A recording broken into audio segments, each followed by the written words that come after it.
Hello students, बहुत अच्छे student हैं। एक बोर्ड की शानदार सफलता के बाद आपने कक्षा 11 में प्रवेश किया है। स्टूडेंट्स 10वीं कक्षा और 11वीं कक्षा में एकदम लेवल हाई हो जाता है, तो उस लेवल के अनुसार आपको पढ़ना है। तो देखिए स्टूडेंट्स, आप बहुत शानदार तरीके से पढ़ रहे हैं। मैं अपनी वीडियो देख रहा हूँ, व्यूज वगैरह बहुत अच्छी तरीके से पढ़ रहे हैं। आप स्टूडेंट्स ऐसे ही पढ़ते रहे। मैं आपको विश्वास दिलाता हूँ कि जो बोर्ड की परीक्षा होगी आपके इंटर की, आप उसमें बहुत अच्छे मार्क्स ऑब्टेन करेंगे।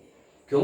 क्योंकि 11वीं 12वीं का बेस बनाती है, बहुत सारी चीज़ें वहाँ पर काम में आती है। ठीक है स्टूडेंट्स, तो देखिए आज हम उसी के परिप्रेक्ष्य में एक बहुत शानदार वीडियो लेकर आपके सामने उपस्थित है, जो हम बहुत अच्छी तरह बार बार यूज करेंगे।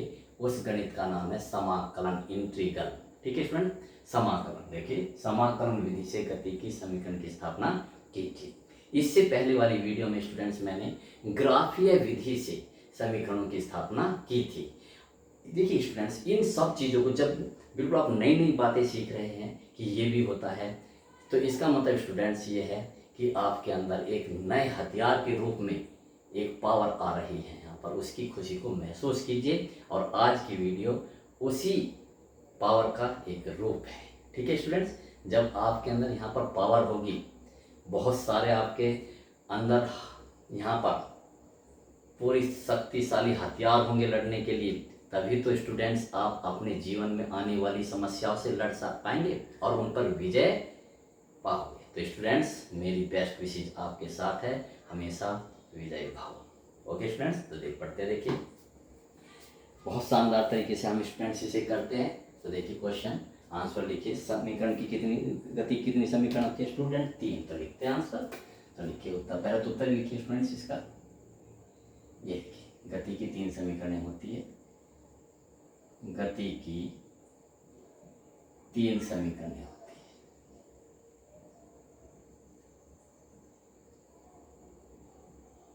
होती है। जब पेपर आएगा तो बिल्कुल ऐसे करोगे। नंबर 1 लिखेंगे आप, प्रथम समीकरण। बहुत ही मोस्ट इंपॉर्टेंट स्टूडेंट्स वीडियो, प्रथम समीकरण। इसलिए स्टूडेंट्स मैं बार बार कहता हूं कि मेरे चैनल को सब्सक्राइब करके रखिए। अगर कोई भी वीडियो मिस कर जाओगे तो बहुत कुछ आप खो दोगे। तो देखिए प्रथम समीकरण क्या है स्टूडेंट्स? v बराबर, आपको सब पता है स्टूडेंट्स, आप बहुत अच्छे स्टूडेंट्स हैं। v बराबर u प्लस 80। सेकेंड, द्वितीय समीकरण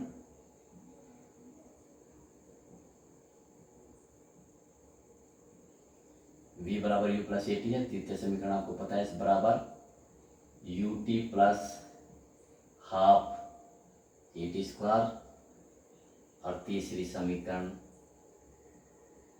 समीकरण क्या है? v स्क्वायर बराबर u स्क्वायर प्लस 2as। ठीक है स्टूडेंट्स, देखिए आप इनको ब्लॉक कर लीजिए, जिससे कि ये आप एक बिल्कुल एक अलग ही रूप में चमके। पेपर में आपको ऐसे ही लिखना है ये। ओके स्टूडेंट्स, तो ये होगी आपकी समीकरण। आपको आता है स्टूडेंट्स सब, लेकिन सबसे उससे भी ज़्यादा महत्वपूर्ण आपको क्या आता है, ये आपके अंदर क्या है, ये इतना महत्वपूर्ण नहीं है। जितना महत्वपूर्ण ये है कि जो आपको आता है, कम या ज़्यादा, उसको कितने प्रभावशाली तरीके से आप दूसरों के सामने प्रस्तुत करते हैं। जैसे पेपर में लिखने के माध्यम से, इंटरव्यू के समय अपने वाक भाषा, बॉडी लैंग्वेज, है ना, वाक पटुता के माध्यम से। ओके स्टूडेंट्स, खेल में जो आपके अंदर शक्ति है उसे दिखाने, शक्ति के रूप में दिखाने से। तो ठीक है स्टूडेंट्स, तो देखिए आज हम उसी को एक बता रहे कि अपनी उस प्रभावशाली तरीके से अपनी पावर को कैसे रिप्रेजेंट करें। ठीक है, इस तरह से ब्रोकिंग करेंगे आप। तो पहले लिखेंगे, देखिए स्टूडेंट्स, ये गति की समीकरण होगी, अब इनका हम प्रूफ करेंगे। ठीक है, तो गति के समीकरणों का क्या स्थापना समाकलन विधि से। तो हेडिंग डाल देंगे हम स्टूडेंट्स, समाकलन विधि से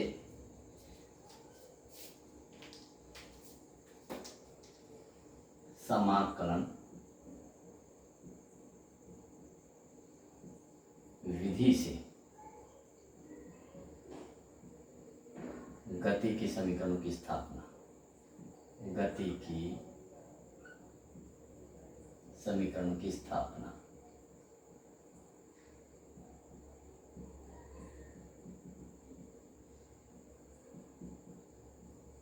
ठीक है फ्रेंड, इसके लिए देखिए फ्रेंड्स ये लिखेंगे हम, देखो एक शानदार तरीके से देखिए, ये इसी तरह से जैसे पहले कोई वस्तु यहाँ से चलना, ये लीजिए ऐसे, ठीक है, ये लीजिए यहाँ से चलना प्रारंभ करी, u उसका प्रारंभिक वेग है और t बराबर 0 यानी कि प्रारंभ,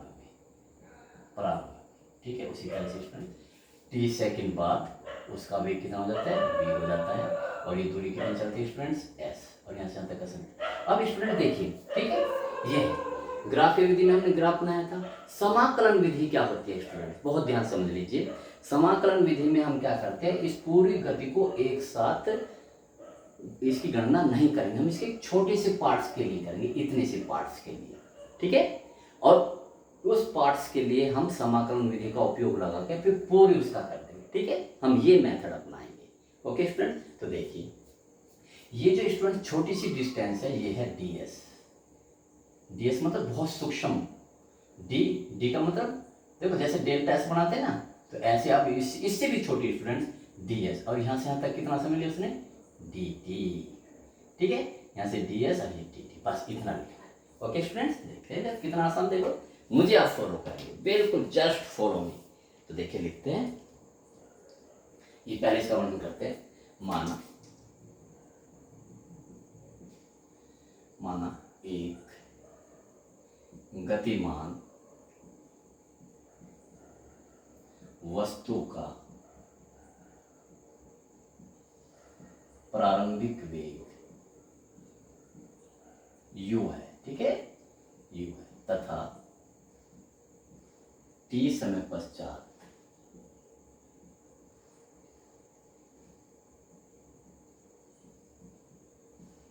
उसका वेग v हो जाता है, उसका अंतिम वेग v हो जाता है। और भी अच्छे शब्द में लिखा, v हो जाता है,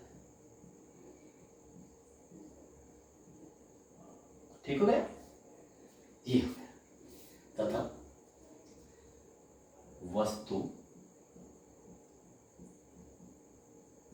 एक समान त्वरण से, एक समान यानी कभी या कभी ज्यादा या नहीं हो रहा, एक समान त्वरण a से गतिमान है, ठीक है, ये हो गया। बात समझ में आ गई स्टूडेंट्स। तो इसे देखिए, अब देखिए स्टूडेंट्स,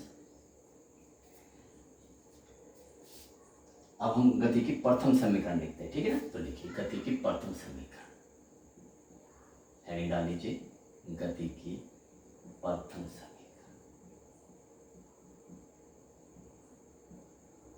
की स्थापना।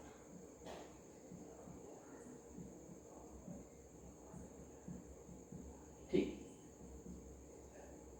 गति की प्रथम समीकरण से, ठीक है ना। तो हम क्या लिखेंगे, त्वरण की परिभाषा से स्टूडेंट्स, किसकी परिभाषा से, त्वरण की परिभाषा अनुसार, ठीक है। तो हम इसके लिखते हैं, ठीक। तो देखिए माना,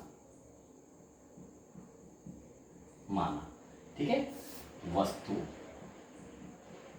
किसी क्षण, है ना, किसी क्षण, माना किसी क्षण, अब जा रही है, हमने किसी क्षण ले लिया, यहाँ से यहाँ तक ले लिया स्टूडेंट्स, यहाँ से यहाँ तक उसकी गति में कितना परिवर्तन हुआ, dv, कितने समय में, dt, यानी कि dt समय में dv परिवर्तन हुआ, किसी क्षण, देखना, माना किसी क्षण वस्तु की गति में dt समय में, है dt समय में गति यानी वेग में, के वेग, किसी वस्तु के वेग में dv परिवर्तन हो जाता है,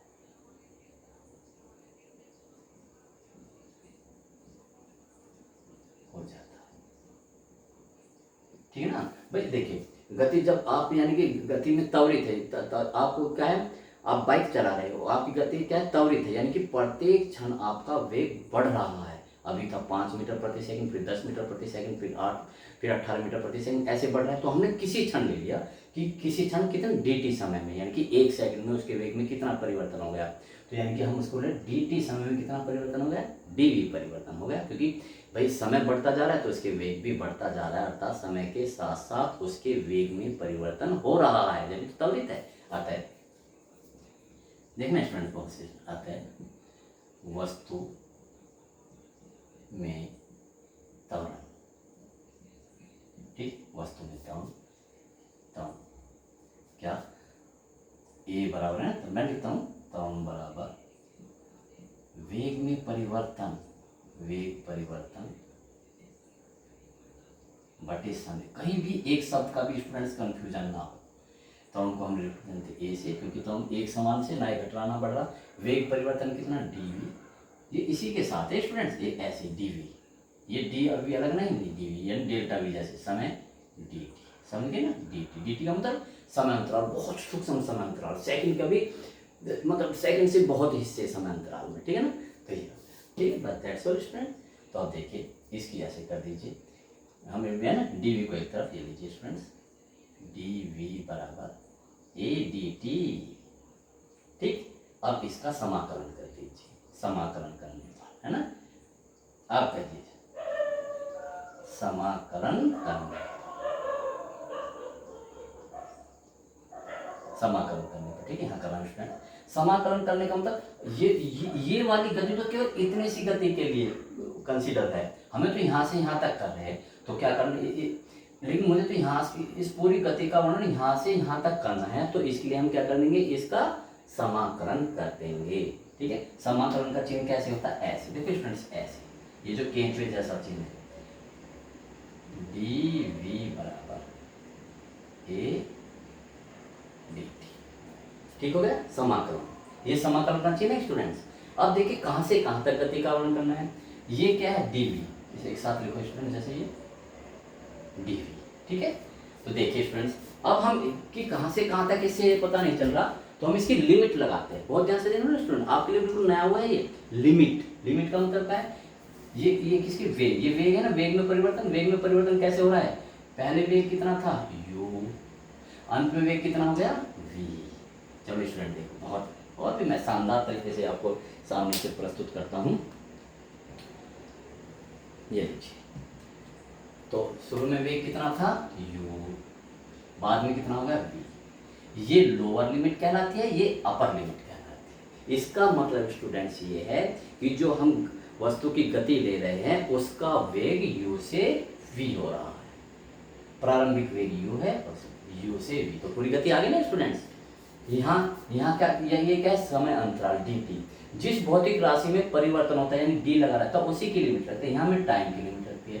तो देखिए टाइम 0 से कितना हुआ, 0 से t, तो यहाँ 0 और ये t, ठीक है। आप देखो स्टूडेंट्स, आप इसे ऐसे ही पढ़ सकते हो कि जब समय 0 था तो उसका वेग u था, जब समय t था तो उसका वेग v था, तो पूरी गति का वर्णन हो गया ना। आप ये समझ में आ गया स्टूडेंट्स, ये लोअर लिमिट कहलाती है, ये अपर लिमिट कहलाती है। अब इसका समाकलन कैसे करते हैं, जैसे आप जोड़ते हैं, घटाते हैं, भाग देते हैं, ऐसे ही समाकलन भी एक ऑपरेशन है मैथ का। कैसे है समझ लीजिए स्टूडेंट्स, इसे पावर फॉर्मूला बोलते हैं, बस इसे समझ लीजिए स्टूडेंट्स। x है, x की पावर 5 लिखा है, और तो यहाँ dx लिखेंगे स्टूडेंट्स, ठीक है ना। ये कुछ नहीं होता है स्टूडेंट्स, अगर मैं यहाँ x लिख रहा हूँ और यहाँ dy लिख रहा हूँ, यानी कि ये जितना ये dx जो है तो वो भी उतना ही x होगा, समझ रहे हो ना, यानी यहाँ x है तो यहाँ भी x होगा, उसकी पावर भले ही कुछ भी हो। ऐसे कभी नहीं हो सकता स्टूडेंट्स कि यहाँ तो आप t लिखो और यहाँ dx लिखो, इसका समाकलन नहीं कर सकते, ये कुछ नहीं होता, ठीक है। उस केस में अभी थोड़ा सा सिर्फ आप इतने समझ लीजिए ये, तो देखिए इसे बोलते हैं पावर फार्मूला, इसे समझना स्टूडेंट, बहुत आसान मैं बता रहा हूँ। बताओ जब मैं इसका समाकलन करूँगा है ना, तो इसे हटा दूंगा, इसका समाकलन, तो देखिए x की पावर, इसमें एक जोड़ दीजिए 5 + 1, और जितना यहाँ जोड़ा है जो ऊपर आएगी यानी कि 5 + 1। अब तो हम इसे सीधा ऐसे कर देते हैं स्टूडेंट डायरेक्ट कि जितनी यहाँ पावर होती है उसमें एक जोड़ दीजिए, x की पावर 6, और जितनी पावर होती है उतना ही नीचे होती है, बस ये हुआ है, ठीक। और समझ लीजिए स्टूडेंट, बताइए अगर ये dx होता है, इसका कैसे होता है स्टूडेंट, तो हम यहाँ क्या मान लेते हैं, इसका समाकलन क्या होगा, तो हम यहाँ क्या मान लो, देखो x की पावर 0 मान ले, क्योंकि 0 की मतलब होता 1 और 1 की गुणा जब करते तो कोई फर्क नहीं पड़ता। तो आप देखो, आप करते देखो हो जाएगा ना कितना, 1 जोड़ो 0 में तो x आ जाएगा, x/8 यानी कि x आ गया। ठीक है, बहुत सिंपल स्टूडेंट। फिर समझ ले, जितनी पावर होती है उस पावर में 1 जोड़ दीजिए तो वो तो समाकलन के बाद उसकी पावर हो जाती है, और उसके हर में यानी उसके नीचे उतना ही वो अंक आ जाता है। और देखो, और देख लीजिए फ्रेंड्स, ये x की पावर -7 है, ये लीजिए dx।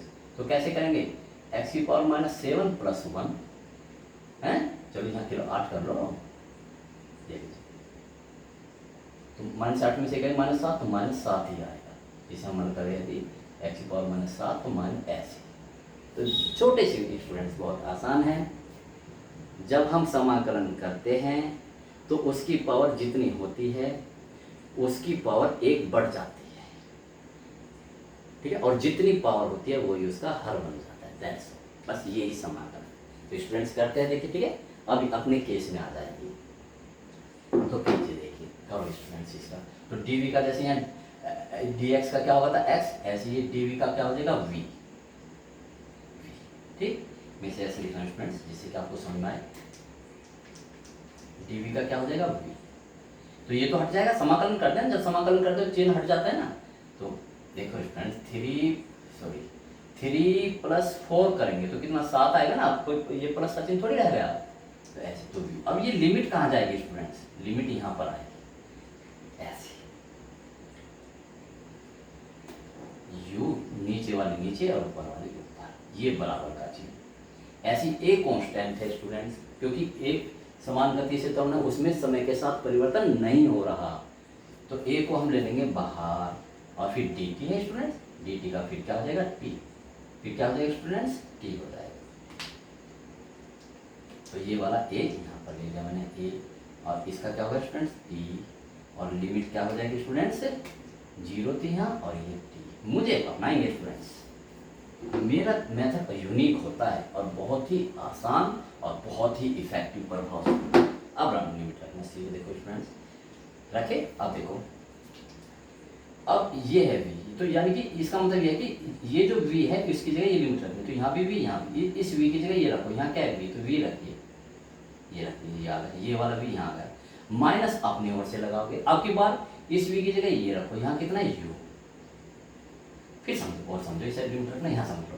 लो स्टूडेंट, अगर यहाँ x की पावर 2 होती और यहाँ लिमिट कितनी होती 3 और यहाँ 1 होती, तो देखो कैसे लिखते हैं, बस x की जगह 3 की पावर 2 माइनस अपनी ओर से चिन्ह, फिर नीचे वाली लिमिट है x की जगह 1, ये 3 है ना, ऐसे रखते हैं लिमिट, ठीक है। ऊपर की लिमिट, नीचे की लिमिट, बीच में चिन्ह माइनस, तो ये हो गया माइनस चिन्ह। अब यहाँ रखो बराबर, ये तो अपनी जगह है, ये रखो, t की जगह t आ ही जाएगा माइनस, और t की जगह क्या आ जाएगा 0। ये लिमिट रखिए स्टूडेंट, देखिए रखो, तो क्या v माइनस u बराबर 80 है ना, इसकी मल्टीपल कर ली, 0 तो खत्म हो गई, तो v बराबर u को डाल देंगे। और यही क्या स्टूडेंट्स, गति की प्रथम समीकरण, यही गति की प्रथम समीकरण। देखा स्टूडेंट्स कितने आसान तरीके से, ठीक, बहुत आसान है स्टूडेंट्स, ग्राफिकल मेथड से भी आसान है, शॉर्ट है, ये कीजिए, ठीक है। अब हम क्या करते हैं स्टूडेंट्स, गति की द्वितीय समीकरण की स्थापना करते हैं। तो देखिए यहाँ गति की बस द्वितीय समीकरण आ जाएगी, तो करते हैं स्टूडेंट्स इसे, गति की द्वितीय समीकरण कीजिए। गति की द्वितीय समीकरण के स्टूडेंट्स ये लेते हैं, माना, ये लिखो, माना वस्तु dt समय में, dt समय में dt समय में ds दूरी तय करती है। इस आप ऐसे बना सकते हैं स्टूडेंट्स, ऐसे ds दूरी तय करती है, तब किसी क्षण लिखो ना, माना वस्तु, ऐसे लिख सकते हो किसी क्षण dt समय में, ऐसे लिखो माना वस्तु dt समय, कुछ इसे कोई, तब वस्तु की चाल, तो वस्तु का वेग। तो स्टूडेंट्स वेग बराबर क्या होता है, देखिए वेग बराबर क्या स्टूडेंट, दूरी बटे समय। विस्थापन लिख लो, कोई फर्क नहीं पड़ेगा स्टूडेंट। अर्थात वेग को हम डीवी मान, तत्क्षणिक वेग वी, ठीक। तब वस्तु का इस क्षण वेग, ये इस वस्तु का इस क्षण वेग डीवी, ठीक है। तो डीवी बराबर D S upon D T, ठीक। अब डी एस को इधर ले आइए, डी एस बराबर, ठीक है स्टूडेंट्स, सॉरी वेग वी, ठीक, वेग तो वी होगा ना, वी डी टी, ठीक है। उसी तरह से स्टूडेंट्स, क्योंकि गति की प्रथम द्वितीय समीकरण में वी नहीं आएगा, तो गति की प्रथम समीकरण से इसे बदल लीजिए। चलो पहले आप समाकलन करते हैं, पहले तो समाकलन करने पर, ठीक। क्यों, क्योंकि ये तो स्टूडेंट्स केवल इतने के लिए है, इतने के लिए, मुझे तो यहां से यहां तक का चाहिए। तो समाकलन करते हैं, समाकलन करने पर देखो एक समाकलन का चिन्ह होगा स्टूडेंट्स, यहाँ लिखता हूँ जिससे आपको अच्छी तरह समझ में आए। ये लीजिए, तो क्या होगा स्टूडेंट्स, ये लीजिए डी एस बराबर वी डी। जब हम स्टूडेंट्स पहली बार कोई चीज़ सीखते तो बड़ा अजनबी सी लगती है, अभी आपको ये बड़ा मतलब स्ट्रेंज लग रहा होगा, बड़ा अद्भुत लग रहा होगा, धीरे धीरे सब इसके अभ्यस्त हो जाओगे। अभी बहुत आसान मेथड है, ठीक है। आजकल समाकलन विधि का ही हम प्रयोग करते हैं। तो इसकी लिमिट क्या रखें स्टूडेंट्स, देखिए स्टूडेंट्स लिमिट एस है ना, ये दूरी है एस, तो एस की लिमिट शुरू में एस क्या थी, 0, बाद में यहाँ से यहाँ तक की दूरी क्या, एस, एस है। यहाँ टी, वी की नहीं, डी टी समय 0 से टी, ये लो। यानी कि स्टूडेंट सीधे प्रारंभ में उसके द्वारा चली गई दूरी कितनी थी, 0, और टी समय में चली गई दूरी एस, ऐसे कर लीजिए, ठीक है। अब देखिए, क्योंकि स्टूडेंट्स ये वी समय के साथ बदलता है, हमें यहाँ पर टी वाली टर्म आनी चाहिए, क्योंकि हम कभी भी ऐसे समाकलन नहीं कर सकते स्टूडेंट टी और यहाँ पर डी एक्स हो। अगर इसका समाकलन करना हो तो यहाँ भी डी टी ही रखना पड़ेगा, ओके स्टूडेंट्स। तो देखिए, तो इसलिए यहाँ डी टी है, तो इसको वी की किसकी टर्म में बदलेंगे हम, टी की टर्म में बदलेंगे, गति की प्रथम समीकरण से। तो देखिए गति की प्रथम समीकरण, यहाँ लिख दो साइड में, गति की प्रथम समीकरण, बहुत ही मोस्ट इंपॉर्टेंट क्या स्टूडेंट्स, v बराबर u प्लस ए टी। ये तो क्या है स्टूडेंट्स, ये तो इधर जो करते हैं, ये v की जगह क्या रखेंगे, u प्लस ए टी, और बाहर तो स्टूडेंट्स डी टी है जी। लिमिट अपनी इस स्टेप से इस स्टेप में आने के लिए केवल मैंने v का मान रखा है, लिमिट सब वो ही है, ठीक है। ये लीजिए स्टूडेंट्स, 0 से s और 0 से t,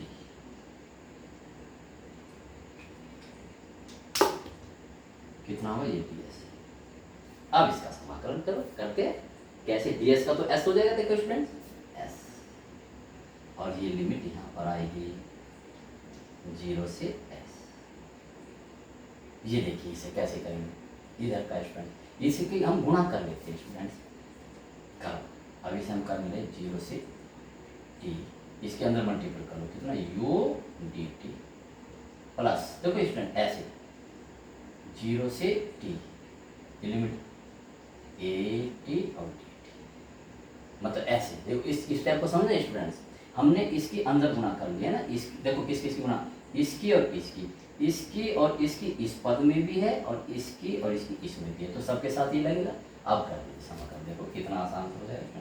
तो ये तो स्टूडेंट्स s हो जाएगा, s माइनस 0, लिमिट रखो जब s minus 0 is equal to, यहाँ कीजिए u तो कांस्टेंट है, प्रारंभिक में वेग u है, समय के साथ तो u ही रहेगा वो, तो u बाहर आ जाएगा स्टूडेंट्स, u ये क्या आ जाएगा, dt का क्या हो जाएगा t, है ना, dt का क्या हो जाएगा t, तो t और लिमिट स्टूडेंट्स यहाँ आ जाएगी 0 से t प्लस ये, ऐसे ही स्टूडेंट देखो a बाहर आ जाएगा।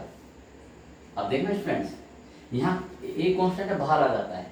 अब यहाँ t की पावर 1 है, अब कर लगाओ पावर फॉर्मूला। जब यहाँ t की पावर 1 है, जब इसका समाकलन करेंगे तो t की घात कितनी हो जाएगी, 2, 1 बढ़ जाएगी ना, 1 में 1 जोड़ोगे तो 2 हो जाएगी। ये लीजिए यानी कि t स्क्वायर और नीचे भी कितना हो जाएगा 2 और पावर आ जाएगी स्टूडेंट्स यहाँ पर 0 से t। ठीक है, ये चलो मैं और क्योंकि मैं 0 इसे पावर को 0 से t, 0 से t, ये लीजिए मुझे बिल्कुल भी आलस्य नहीं है स्टूडेंट्स। ठीक, ये तो ऐसे ही हो जाएगा स्टूडेंट्स, सॉल्व करते जा रहे हैं। ये u बताओ ये क्या होगा स्टूडेंट्स, t लिमिट रखो, t की जगह t और नीचे लिमिट माइनस अपनी ओर से, और अब इस t की जगह जब लोअर लिमिट क्या 0 तो 0 रखोगे, ये लीजिए प्लस ये तो आप बाहर ले लीजिए, ये बटे 2 क्या बचा t स्क्वायर, तो t की जगह t स्क्वायर माइनस 0 कीजिए, तो s बराबर देखो u t plus 1/2 at square. ये गति की दूसरी संख्या, ये है गति की दूसरी संख्या। ठीक है स्टूडेंट्स, अगर स्टूडेंट्स पहली बार कोई चीज़ 10% समझ में आती है, ठीक है, जब धीरे धीरे वो आसपास की और चीज़ें, समाकलन यदि स्टूडेंट्स आपको आता, समाकलन पहले इसे बोलते हैं इंटीग्रल मेथड, समाकलन गणित आप पहले से कर ले तो ये बहुत आसान लगता है स्टूडेंट्स। ठीक है, तो अब क्या करें, गति की तीसरे समीकरण की स्थापना करते हैं। तो बस यहाँ क्या कर देते हैं स्टूडेंट्स, गति की तीसरी कर देते हैं, यहाँ करते हैं गति की तृतीय समीकरण की स्थापना।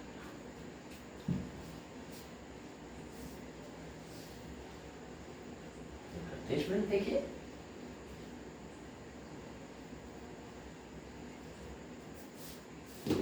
तो लिखिए देखो, त्वरण की परिभाषा अनुसार, ठीक है, त्वरण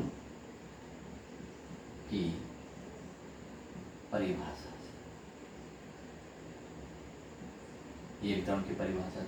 त्वरण की परिभाषा स्टूडेंट्स ये होती है, यहाँ देख लीजिए, a बराबर डेल्टा भी लिखते थे ना हम, delta v upon delta t, ठीक, तो हम इसे ऐसे लिखेंगे स्टूडेंट्स, a बराबर dv अपॉन dt, ये d मतलब डिफरेंस ही होता है, अंतर ही होता है, dv अपॉन dt। ठीक है, लेकिन मुझे क्योंकि गति की तीसरी समीकरण में समय नहीं है, क्या नहीं है स्टूडेंट्स, समय नहीं है, तो देखो मैं इसे कैसे रिमूव कर रहा हूँ बहुत ध्यान से, a बराबर dv अपॉन ds और यहाँ भी ds अपॉन dt, बस ये समझ लीजिए, ये सबसे मोस्ट इंपॉर्टेंट है इसका स्टूडेंट्स। भाई देखो ds से ds कट का अब ये आ जाएगा, ठीक, बात समझ में आ गया ना। देखो तो अब कितना होगा स्टूडेंट्स, ये बहुत आसान है स्टूडेंट्स, a बराबर dv अपॉन ds, इसे ऐसे रहने दीजिए, dv अपॉन ds। ये बताओ ds अपॉन dt क्या होते हैं, ये क्या है, चली गई दूरी कितने समय में, dt समय, तो ये क्या होगा वेग,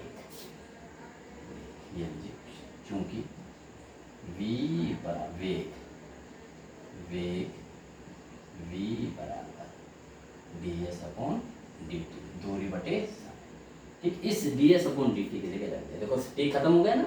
अब क्या कर दीजिए स्टूडेंट्स, इसका बस ये कर दीजिए क्या सम, तो इसको कैसे करें स्टूडेंट्स, देखिए इसे ऐसे कर देता हूँ मैं, क्रॉस मल्टीप्लिकेशन कर दूँ ना, तो v को हम पहले ले लेते हैं, तो v dv बराबर a ds, देखो स्टूडेंट्स हो गया ना ये, भाई v dv यहाँ पर आ गया, क्रॉस मल्टीप्लिकेशन कर ली, अब समाकलन कर दीजिए, बस समाकलन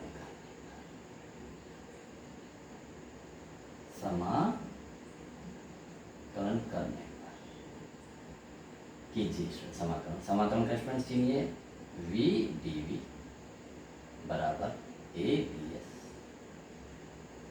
लिमिट है ना, v प्रारंभिक वेग कितना था स्टूडेंट्स u, बाद में क्या होगा वेग v, ये क्या s में 0 क्या थी, यानी कि जब वो चला भी नहीं था, यानी कि प्रारंभ में उसका वेग u था, और s दूरी चलने के पश्चात v हो गया।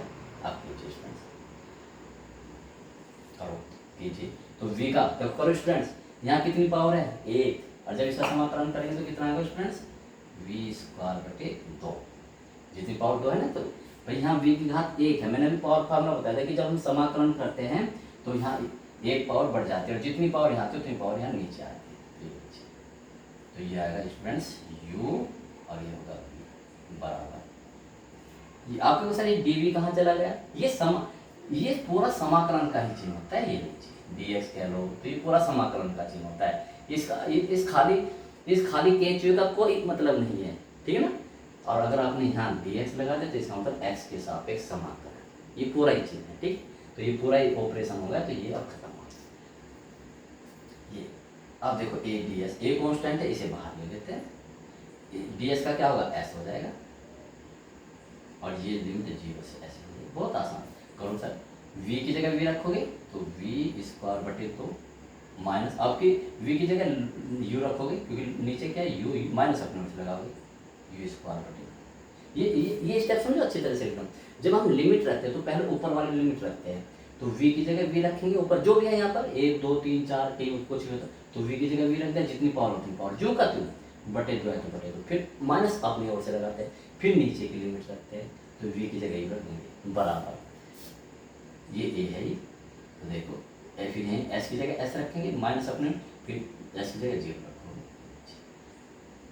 करो इसे हल, देखो क्या कॉमन दो तो कितना आ गया स्टूडेंट, देखो v square minus u square upon 2 बराबर as, ये as ही तो आ जाएगा।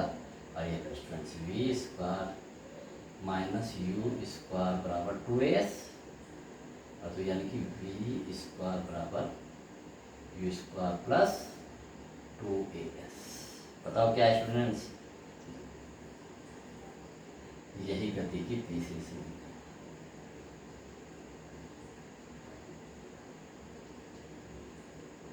तीसरी समीकरण, ठीक है स्टूडेंट्स।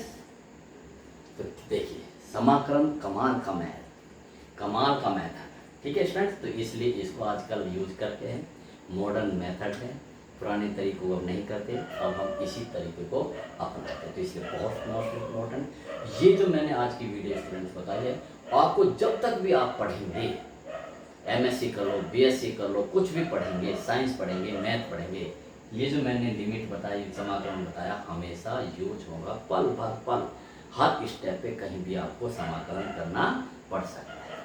तो डियर स्टूडेंट्स, आपने मेरा साथ दिया, मेरी वीडियो देखी अंत तक, मुझे बहुत अच्छा लगा।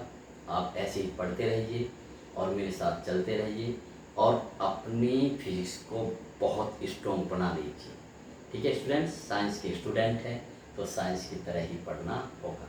Okay students, have a nice day, best of luck.